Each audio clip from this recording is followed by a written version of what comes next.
ஆமாண்ணா. சட்டமன்றத்தில் அமைச்சர் என்ன சொன்னாரு?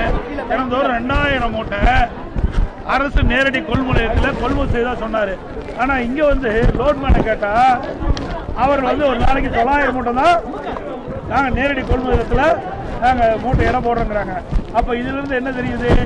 அமைச்சர் சட்டமன்றத்தில் தவறான தகவலை சொல்லியிருக்கிறார். அவர் சொன்ன மாதிரி தினந்தோறும் 2000 மூட்டை இங்க நேரடி கொள்முதல் இடம் போட்டிருந்தா இன்னைக்கு இந்த மூட்டை இடம் போட்ட மட்டும் இல்லை, இடம் போட்ட மூட்டையெல்லாம் இங்கே அடுக்கி வச்சிருக்கிறாங்க. இந்த மூட்டையெல்லாம் லாரி அனுப்பாதனால இந்த மூட்டையெல்லாம் எடுத்துட்டு போக முடியல. இந்த மூட்டையில குடோன்ல இருந்து வெளியே கொண்டு போகாதனால புதுசா விவசாயிகள் கொண்டு வருகின்ற அந்த நெல்லை இடம் போட்டு வைக்கிறதுக்கு இடம் இல்லை.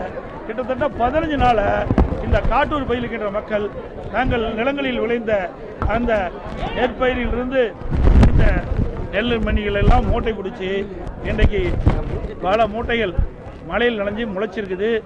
சாலையில் நெல்மணிகள்லாம் குவிச்சு வச்சு முளைஞ்சிருப்பதா நேரடியாக அப்படி செய்தியாட்டி சொன்னாங்க. இதை பார்த்துங்க. விவசாயிகள் கண்ணீரோட இன்னைக்கு அப்படி வேதனை தெரிவிக்கிறாங்க. இந்த தீபாவளி கண்ணீர் தீபாவளியா விவசாயிகள் காயிட்டுது.